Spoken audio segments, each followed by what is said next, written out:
Bom, hoje nós vamos falar um pouco sobre a antropologia forense e o grupo ele é composto por André e Amanda, Lucas Ribeiro, Matheus Acioli, Pedro Henrique, Pedro Leonardo, Rayane, Renan e por mim, Vaíte. Tradicionalmente, a antropologia forense ela está relacionada com vários aspectos de uma investigação médico-legal que está relacionada com a morte e principalmente com o indivíduo quando ele se encontra em um estado avançado de decomposição ou quando já está esqueletizado. Nesses casos, o antropólogo ele vai aplicar os conhecimentos e os princípios teóricos e práticos da antropologia, da biologia, da arqueologia, para poder responder alguns questionamentos relacionados a essa morte, como o sexo, a idade do indivíduo, a causa da morte, e todas essas circunstâncias, elas são avaliadas através dos restos ósseos, dentários e afins daquela coisa que foi encontrada. Mais recentemente, na Europa e em algumas outras partes do mundo, essa aplicação dos conhecimentos de antropologia forense começou a se relacionar com a medicina legal e ser aplicada também em indivíduos vivos, em casos de suspeita de menoridade, investigação de imputabilidade criminal ou atribuição de asilo político também. Então, em resumo, a antropologia forense ela vai consistir na aplicação de conhecimentos da antropologia física de um caráter forense, ou seja, em uma investigação legal e vai tentar estabelecer o perfil biológico e auxiliar na determinação da causa da morte daquele indivíduo. Para a gente falar sobre antropologia forense e para dar início às atribuições, a gente precisa conceituar identificação e identidade, porque é um dos principais meios que são utilizados pela antropologia forense.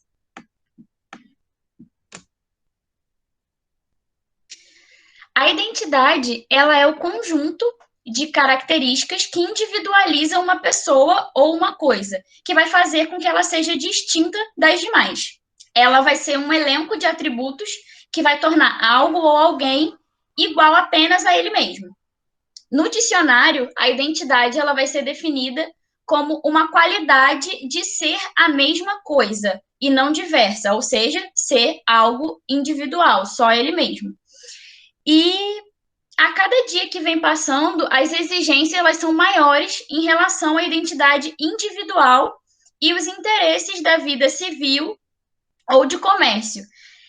E no estabelecimento de identidade falsa, caracterização de reincidente criminal. Então, tudo isso torna esse perfil de identidade muito particular e cada vez mais necessário nas identificações.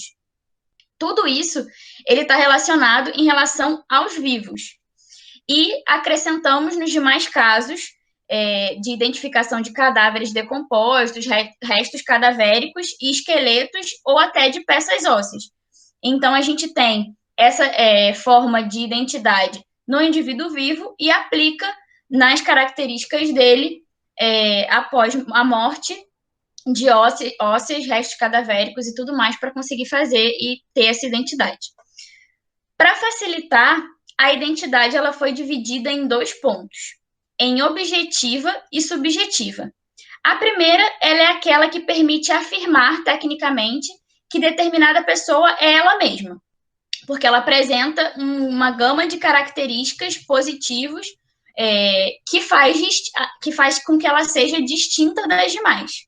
E a segunda é a sensação que cada indivíduo tem dele mesmo, do que ele é, da sua individualidade, das suas características, ou seja, da sua própria identidade, a consciência do indivíduo sobre a sua identidade.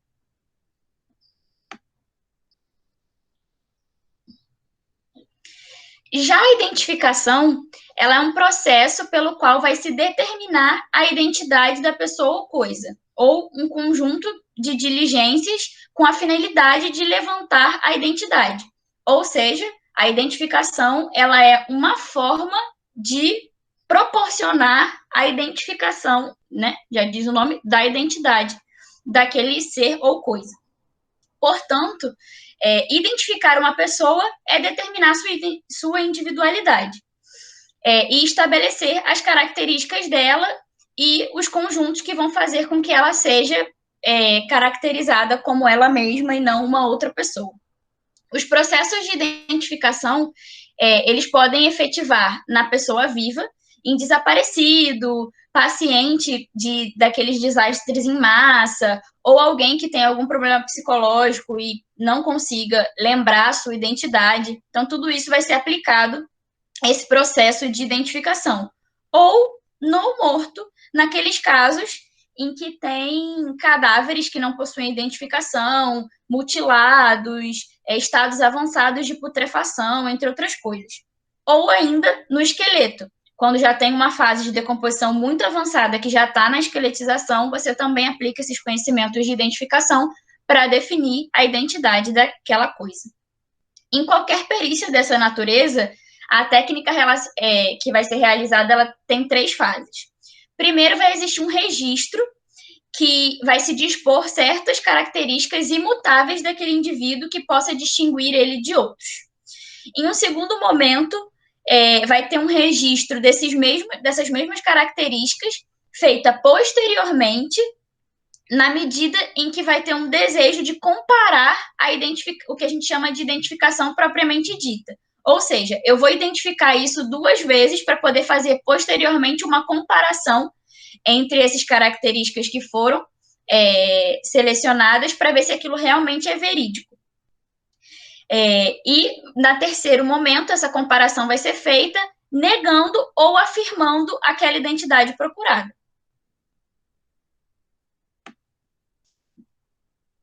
Os fundamentos biológicos e técnicos que vão qualificar e que preenchem as condições para o método de identificação ser considerado aceitável são a unicidade, a imutabilidade, a perenidade, a praticabilidade e a classificabilidade. E aí, o que vai consistir cada um deles? A unicidade também é conhecido como individualidade, ou seja, determinados elementos, eles são específicos daquele indivíduo e diferencia ele dos demais. A imutabilidade são aquelas características que não mudam e não alteram ao longo do tempo. A perenidade é a capacidade de alguns elementos resistirem à ação do tempo e permanecem durante toda a vida até o período pós-morte. A praticabilidade, ela vai ser um processo que não é complexo, que tem a obtenção de registro das características daquele indivíduo. E a classificabilidade é um requisito muito importante porque é necessária uma metodologia para poder arquivar esses registros que foram feitos dentro dos outros perfis e fundamentos. Um outro ponto que é muito válido ressaltar é a diferenciação entre reconhecimento e identificação. O reconhecimento, ele significa apenas o ato de certificar-se, conhecer de novo, admitir como certo ou afirmar conhecer alguma coisa. Já a identificação é um conjunto de meios científicos ou de algumas técnicas específicas que são empregadas para que se obtenha uma identidade. Ela é um procedimento médico-legal cuja finalidade vai ser afirmar efetivamente, por meio de elementos antropológicos ou antropométricos, que aquele indivíduo é ele mesmo e não uma outra pessoa.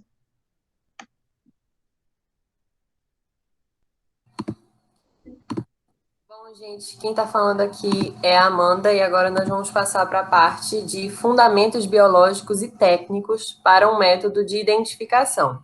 Eu vou começar, depois o Lucas vai falar, depois a Rayane e depois o Renan. Bom, então, como a Vaitza já falou na primeira parte, ela trouxe os conceitos de identidade e identificação, e agora nós vamos continuar com esse raciocínio de identidade objetiva. Ela chegou até a mencionar a identidade subjetiva, só que a gente aqui nesse trabalho vai falar sobre a identidade objetiva e todo aquele elenco de elementos positivos, como ela mesma disse na introdução, que vão tornar um indivíduo igual apenas a ele mesmo. Então, que elenco é esse? Quais são os fatores que estão relacionados a esse método de identificação? Vou começar falando com a espécie. Antes de tudo, a gente precisa saber que trata-se da espécie humana. Então, falando sobre as coisas que diferenciam a espécie humana de outros animais, vamos falar sobre os ossos. Os ossos, morfologicamente, eles têm algumas diferenças com relação aos outros animais. Primeira coisa é o formato dos canais de Harvard, que são em menor número e mais longos no homem. Então, quando feita essa análise do osso, a gente vê que o homem tem até 8 por milímetro quadrado.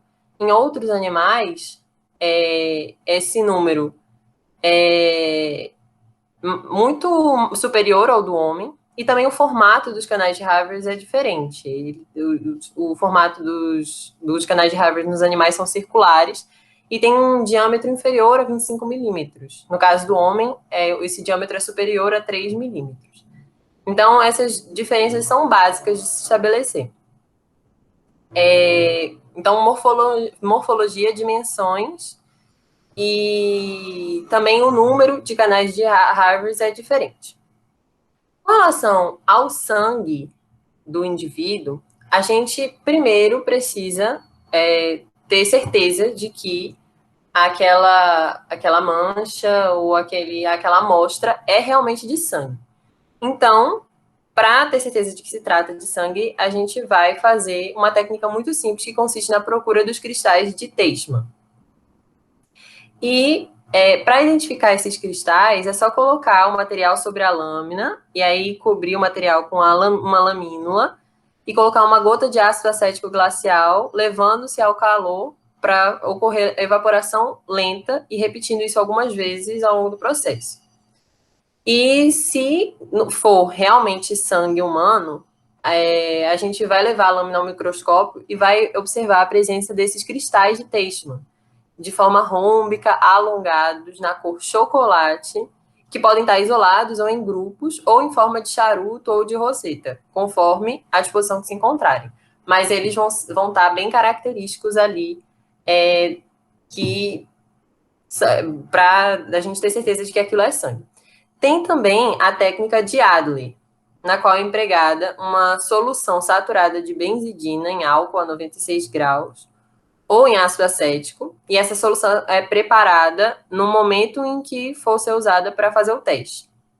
Aí pega-se a mancha de sangue, e aí vai se diluir essa mancha de sangue em água destilada, e colocar 2 ml desse material que vai ser preparado, né, com benzidina, e aí coloca tudo num tubo de ensaio, adicionando 3 gotas de água oxigenada, e em casos positivos, vai aparecer uma cor azul esverdeada no momento em que a gente fizer essa mistura, que vai se transformar imediatamente em azul intenso.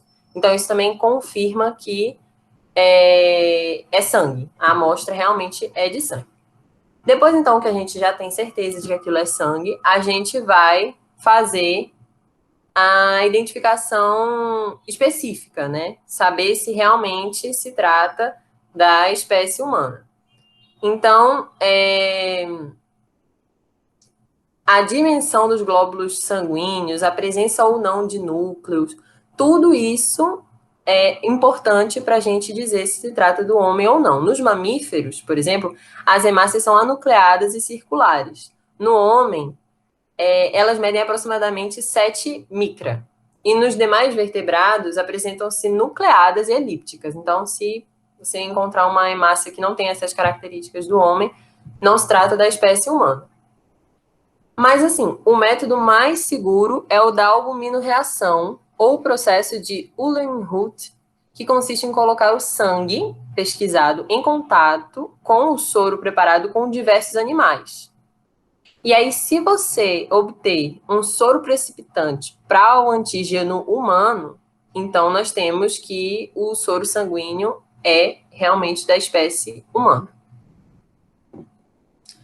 Bom, agora que nós já falamos de espécie, já trouxemos as características ósseas e sanguíneas da espécie humana, temos também o fator racial. Então, quando sabemos que realmente aquele cadáver é humano, a gente tem que partir para identificar qual a raça daquele indivíduo. Então, existem alguns tipos étnicos fundamentais. Eu coloquei aí nas imagens o tipo caucásico, dessa moça no canto superior direito, o tipo mongólico, no canto inferior esquerdo ali, o tipo negroide, no canto superior esquerdo, o tipo indiano, na parte central inferior, e o tipo australoide na parte inferior do lado direito. O tipo caucásico é pele branca, cabelos lisos, ou podem ser crespos também, cabelos louros ou castanhos, tem a íris azul ou castanha, contorno crânio-facial mais anterior ovoide, ou então em formato ovoide poligonal, tem um perfil facial ortognata e ligeiramente prognata. São as características assim básicas do tipo caucásico. Já o mongólico tem a pele amarela, tem cabelos lisos, face achatada, de diante para trás, né? Tem a fronte larga, tem o espaço interorbital largo também, os olhos separados, maxilares pequenos e o mento saliente, né? Bem característico da população que vive na China, Japão, enfim. O tipo negroide, pele negra, cabelos crespos, em tufos, crânio pequeno, perfil facial prognata, a fronte é alta e bem saliente, na testa. As íris castanhas, nariz pequeno, largo e achatado. O perfil é côncavo e curto. As narinas são espessas e afastadas. São visíveis de frente e são circulares. Com relação ao tipo indiano, não tem muitas características bem definidas. Mas, basicamente, a estatura alta, uma pele amarelada, tendente mais ao avermelhado, é diferente do amarelado mongólico. Tem cabelos pretos, lisos, espessos, reluzentes. Tem orelhas pequenas, nariz saliente, estreito, longo. Barba escassa, uma fronte mais verticalizada. Basicamente é isso, mas tem muitas variações. No tipo australoide, temos a estatura alta, nariz curto e largo, pele mais escurecida também, arcadas zigomáticas mais largas e volumosas, como a gente pode ver, um prognatismo também da maxila, e as cinturas escapular são geralmente largas, a pélvica é estreita, os dentes são fortes, o mento é mais retraído e as arcadas superciliares são salientes. Bom, então nós temos todos esses elementos de caracterização racial que vão imprimir as características das diferentes raças. Primeira coisa que eu já falei, né, quando fui falar de cada raça, é o formato do crânio.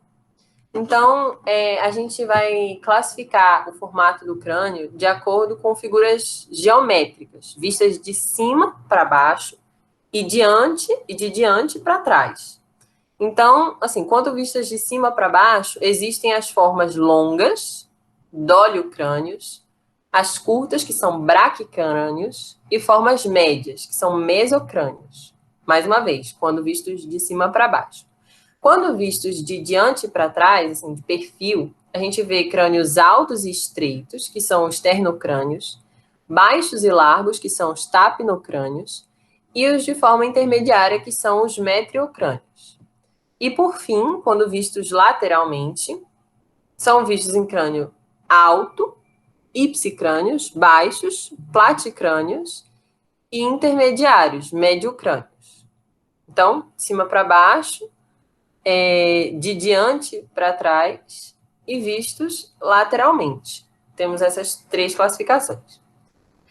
Temos também um outro elemento de caracterização racial, o índice cefálico, pela fórmula de Retzius. que faz a largura do crânio vezes 100 sobre o comprimento do crânio. E daí surgem os 3 tipos: dólicocefálicos, que tem índice igual ou inferior a 75, mesacefálicos ou mesaticéfalos, índice de 75 a 80, e braquicefálicos, ou um braquicéfalo, que é quando o índice é superior a 80.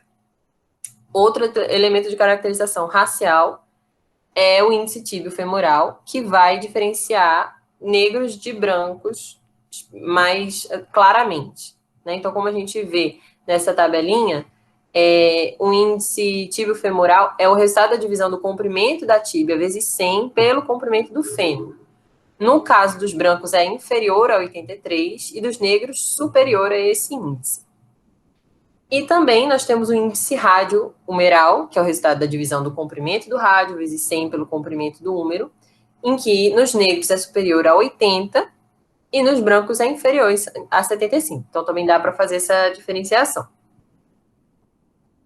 Com relação ao ângulo facial, sua importância está naquelas características de prognatismo que eu falei de cada raça. Então, vamos entender o que é isso. Segundo Jacquard, o ângulo é dado por uma linha que passa pelo ponto mais saliente da fronte e pela linha nasal anterior, e por outra linha que vai da espinha nasal anterior ao meio da linha médio-auricular. E aí, esse ângulo é de aproximadamente 76,5 para brancos, 72 para amarelos e 70,3 para negros.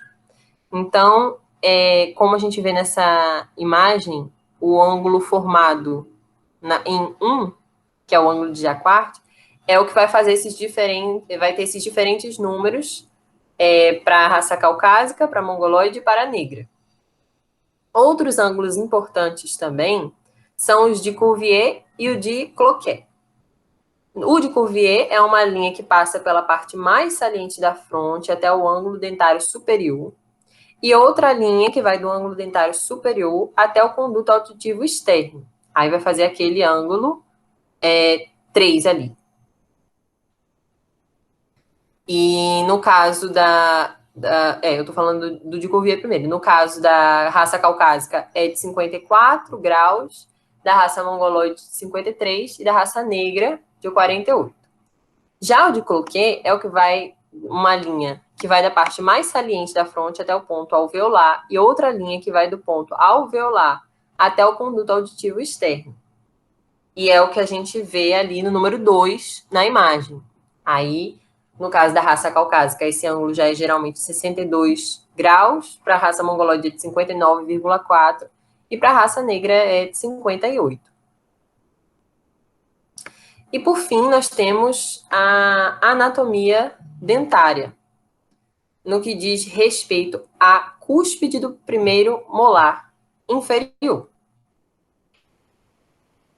E a gente consegue identificar 3 características, 3 tipos diferentes: a mamelonada, raça branca, a estrelada, raça negra, e a intermediária, que corresponde à raça amarela. Bom, então, a mamelonada é o formato mesmo. Mamelonada é o formato mamelonado, estrelada é como a gente vê na imagem 2, como é a imagem desse primeiro molar inferior, e a intermediária é um aspecto intermediário entre os dois.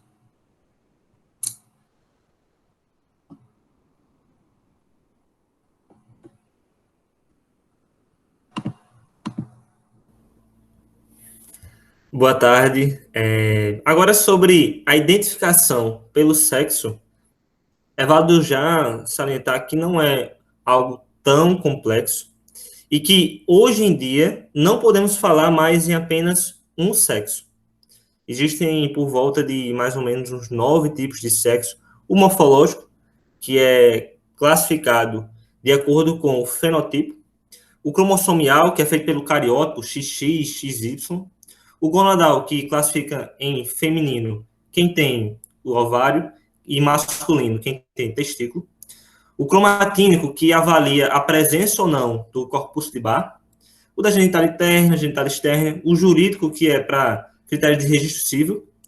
Identificação psicocomportamental, que está mais relacionado com, realmente, a postura do indivíduo, seu valor moral. E o médico legal. Pode passar. No cadáver mutilado, um cadáver em putrefação avançada, geralmente se prioriza a identificação pela abertura mesmo da cavidade abdominal, onde se vai procurar ali útero e ovários em mulheres e a próstata em homens. Já se você só observa a presença do esqueleto, vamos nos atentar a alguns parâmetros, principalmente de crânio, mandíbula, tórax e pelve. Pode passar. Não é algo tão complicado você comparar um crânio masculino de um crânio feminino. Por exemplo, a espessura óssea no crânio masculino é bem mais pronunciada. Existem processos mastoides mais salientes, separados um do outro. A fronte mais inclinada para frente, enquanto a feminina é uma fronte mais vertical. A glabela mais pronunciada. Os arcos superciliares mais salientes. Rebordos supraorbitários rombos. Apófises estióides longas e grossas. E a mandíbula mais robusta. A mulher tem mandíbula menos robustas, apófises estiloides curtas e finas, um arco superciliar menos saliente e a glabela também menos pronunciada. Próximo slide, a gente consegue ver uma tabela mais organizada com o que você realmente tem que se atentar. Primeiro, capacidade é de 1.400 centímetros cúbicos ou mais no homem. Na mulher, chega, em média, a 1.300 só centímetros cúbicos. Apófises mastoides. Bom ter essa noção de que nos homens é mais rugoso, proeminente, e na mulher, pouco proeminente. Os arcos superciliares, como já foi dito, salientes nos homens, suave nas mulheres. Os côndilos occipitais, que não tinha no slide anterior, mas nos homens geralmente são longos, delgados, e nas mulheres curtos e largos. E a mandíbula. Mandíbula do homem, mais robusta, pesando 80 gramas, e na mulher, pesando em média 63 gramas. Pode passar. Em relação à mandíbula, como ela é mais robusta, pesa mais, mas não é só em relação a peso que a gente pode medir. Temos um ângulo mandibular mais fechado, uma média de 126 graus, nos homens, e o ângulo mandibular mais aberto, 127,9, 108 graus, na mulher. Além disso, a rugosidade das seções musculares, ela é ásperas e mascadas, enquanto que nos homens, enquanto que nas mulheres são mais planas e discretas, pouco sensíveis. E por último, a forma do arco dental retangular ou triangular no homem ajuda a diferenciar da mulher, que tem uma forma mais arredondada, mais menos cheia de arestas e vértices. Pode passar. Em relação à pelve, é notadamente a mais fácil estrutura para se observar essa diferença. A pelve feminina, pode passar, ela tem a capacidade de abarcar o bebê e dar a possibilidade do parto. Então, por isso, ela tem umas características bem particulares. Ela tem a forma circular, enquanto que o masculino tem uma forma de coração. O ilho se encontra nas mulheres mais baixo, enquanto no homem ele é mais alto. O acetábulo é pequeno e dirigido anterolateralmente na mulher. No homem, ele é grande e dirigido para o lado. A sínfise pubis mais baixa, no sexo feminino e no sexo masculino mais alto. E o ângulo suprapúbico na mulher, amplo, em forma de U, enquanto que no homem, ele é estreito e em forma de V. O sacro, em todas as mulheres, ele é curto e largo, enquanto que no homem, ele é longo e estreito. Por ser bem discrepante, não tem uma semelhança tão próxima quanto, por exemplo, a mandíbula, que é mais sutil, se utiliza bem mais a pelve como parâmetro em relação ao esqueleto. Pode passar. No que diz em relação à idade, a gente pode nos atentar agora que ao feto, o aspecto morfológico é muito importante. A gente consegue, a partir de sua análise, por meio até de ultrassom, ver se ele tem 20 semanas, 30 semanas. Além disso, o raio-x pode ser um parâmetro muito importante na avaliação da formação das estruturas ósseas. E é importante entender que para eu ter essa noção de idade, de 1 a 3 meses, ele vai crescer em torno de 6 centímetros, 4 em diante, 5,5 centímetros a cada mês. Depois de nascido, fica mais fácil de ter noção de idade, porque a gente pode avaliar vários parâmetros. Pode passar. Entre os parâmetros, depois de adulto, já nascido, temos a aparência.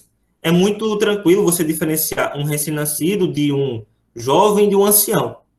A pele, que tem uma importância pequena na determinação da idade, e a gente se apega muito à formação de rugas. Pelos, por exemplo, a presença de pelos pubianos, começam ali nas meninas por volta de 12 a 13 anos, nos homens por volta de 13 a 15. Os dentes, como os dentes eles têm uma época própria para o surgimento, eles têm uma certa influência nessa classificação. A forma dentária, 16 em cima, 16 embaixo, presume idade superior a 18 anos. 14 dentes em cima, 14 dentes embaixo, uma idade maior de 14 e menor de 18. E a presença de 12 dentes em cima e 12 dentes embaixo, menor de 14 anos. O ângulo mandibular, em média temos um ângulo de 150 graus no feto, 135 graus nos recém-nascidos, 130 graus de 0 a 10 anos, 125 de 10 a 20 anos, 123 graus de 20 a 30 anos, e depois volta a aumentar, 125 graus de 30 a 50 e 130 graus acima dos 70 anos. Radiografias ósseas também, fundamental. O surgir dos pontos de ossificação e a soldura das epífises a diáfises são referências de grande significância. As suturas do crânio. E, por fim, o globo ocular. No globo ocular, o elemento mais significativo no estudo externo do globo é o arco senil, que é uma faixa que tem ao redor do olho, ao redor da íris, mais especificamente, presente em 20% dos quadragenários e em 100% dos octogenários. No próximo slide, a gente consegue ver bem, identificar a presença desse arco senil em volta da íris. Pode passar.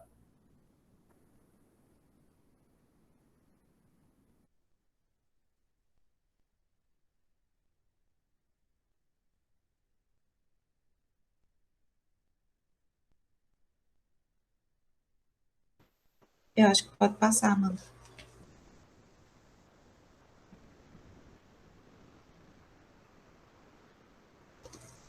Boa tarde, eu me chamo Rayane e eu vou dar continuidade aos métodos de identificação. Bom, há certos sinais individuais que o indivíduo tem e que mesmo que não sejam capazes de identificar o indivíduo, é capaz de excluí-lo, o que já ajuda no processo, durante o processo de identificação. Então, todo e qualquer sinal apresentado por alguém é útil para ajudar na busca da sua identificação, podendo ser esses sinais unhas roídas, nervos cutâneos, sinais de nascimento, manchas, verrugas, tudo isso ajuda durante o processo de identificação. Pode passar. Já as malformações são características importantes em um processo de identificação quando faltam outros requisitos mais relevantes no processo. Aí, dentre as malformações, a gente tem o lábio leporino, pode ter genuvaro, mama supranumerária, sindactilia, polidactilia, até um desvio de coluna pode influenciar numa identificação. Pode passar. Os sinais são as marcas deixadas por uma constância em algum tipo de trabalho. Por exemplo, a calosidade dos sapateiros, alfaiates e trabalhadores rurais. E a gente sabendo identificar que tipo de profissão o indivíduo costumava praticar, já ajuda na identificação. Pode passar. O biotipo é a forma física do corpo que varia de pessoa para pessoa. Ele é definido de acordo com a constituição dos ossos, massa muscular, metabolismo e outros fatores de menor importância. E, de maneira geral, os biotipos existentes são o ectomorfo, que é a pessoa magra, com ombros curtos, peitoral plano e ossos poucos densos. E temos também o tipo endomorfo, que é composto por pessoas com pernas mais largas, com braços mais magros, e uma estética mais redonda mesmo. E o último tipo é o mesomorfo, que são as pessoas com músculos mais definidos, um corpo mais em formato retangular. Atualmente, a biotipologia não apresenta mais o interesse que se dava há alguns anos à antropometria, então ela é pouco utilizada como meio de identificação. Pode passar. Bom, as tatuagens são tão importantes no âmbito médico legal que Laxagny, que era um médico e criminalista francês, chamava as tatuagens de cicatrizes que falam. Isso porque, além de ajudar na identificação do corpo, ela também é capaz de falar um pouco sobre o estilo de vida vivido por essa pessoa, de acordo com a motivação da escolha do desenho. E essa motivação pode ser amorosa, política, profissional, afetiva, religiosa, patriótica, e tem até aquelas que fazem por apologia ao crime, facilitando não somente a identificação do corpo ou da pessoa, como também influenciando na descoberta da causa em casos de homicídios. Pode passar. Bom, as cicatrizes são elementos muito valiosos para ajudar na identificação, e elas devem ser estudadas quanto à forma, região do corpo onde ela se localiza, as dimensões, coloração, a resistência e a mobilidade. Ela tem interesse não apenas quanto à identificação, mas também no que se refere a fatos ocorridos ao indivíduo anteriormente. E essas cicatrizes podem ser traumáticas por ação de agentes mecânicos, por queimaduras ou por ação de cáusticos, podem ser patológicas, como as cicatrizes da vacina ou de varíola, e também pode ser cirúrgica. Pode passar. Bom, a identificação pelos dentes, pela arcada dentária em geral, é algo muito relevante, principalmente em casos de corpos carbonizados ou esqueletizados. Mas para ser realizada é preciso dispor de uma ficha dentária anterior que é fornecida pelo dentista da vítima. E essa ficha é a peça mais importante para a identificação de desconhecidos ou vítimas de catástrofes, soterramento. E é através dessa ficha que será feita a comparação. No processo de identificação pelos dentes, são levadas em consideração informações sobre a posição e a característica de cada dente, podendo ser esse dente temporário ou permanente, as cáries também, a sua precisa localização, a ausência de algum dente, restos reticulares, colocação de prótese ou aparelho ortodôntico. Também deve-se prestar atenção para detalhes de restauração, condição dos dentes, no que diz respeito à cor, se tem alguma erosão, com relação à limpeza e malformações dentárias. Tudo isso é importante durante o processo de identificação. E esse processo também é conhecido como sistema odontológico de Amoedo, que tem como estratégia o levantamento completo do arco dentário e os assinalamentos de cada peça dentária.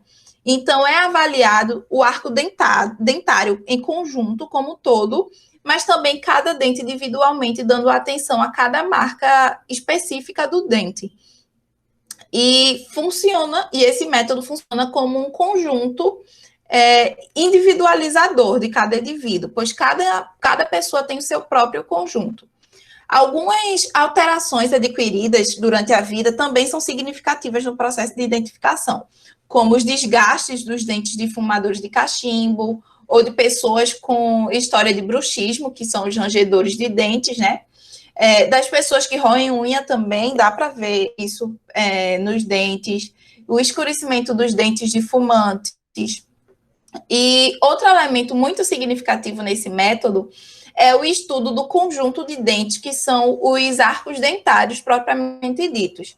Eles são elementos muito importantes na identificação de vítimas ou autores das lesões, principalmente em ferimentos causados por dentadas, pois o arco dentário tem variações de forma, de largura, de comprimento, podendo variar de acordo com fatores craniofaciais e também pelo biotipo. Mas o que tem interesse médico legal, no caso dos arcos dentários, não é o aspecto teórico ou geométrico dos arcos, mas o registro deixado pelas impressões dentárias no corpo da vítima ou agressor. E analisando todas essas características que eu dei anteriormente, como o comprimento, o formato de cada dente, tudo isso. Pode passar. Bom, a palatoscopia, que também pode ser chamada de rugoscopia palatina, é o processo pelo qual pode-se obter a identificação humana analisando as pregas palatinas transversas que estão na abóbada da boca, né? Ela é realizada com a reprodução da impressão deixada em um certo material pelas saliências que existem no palato. E essas saliências são facetas imutáveis, então cada indivíduo tem a sua e essas facetas não se alteram durante a vida. E essa impressão palatina é feita na ficha palatoscópica. Então, há uma ficha, há um sistema de registro dessas impressões e é feito com o uso de material plastiforme, que vai aderir extensamente durante toda a mucosa palatina e vai emitir vestígios que ficarão registrados na ficha palatoscópica. E, assim como nos dentes, cada pessoa tem uma impressão individualizada das rugas palatinas, o que já vai facilitar na identificação.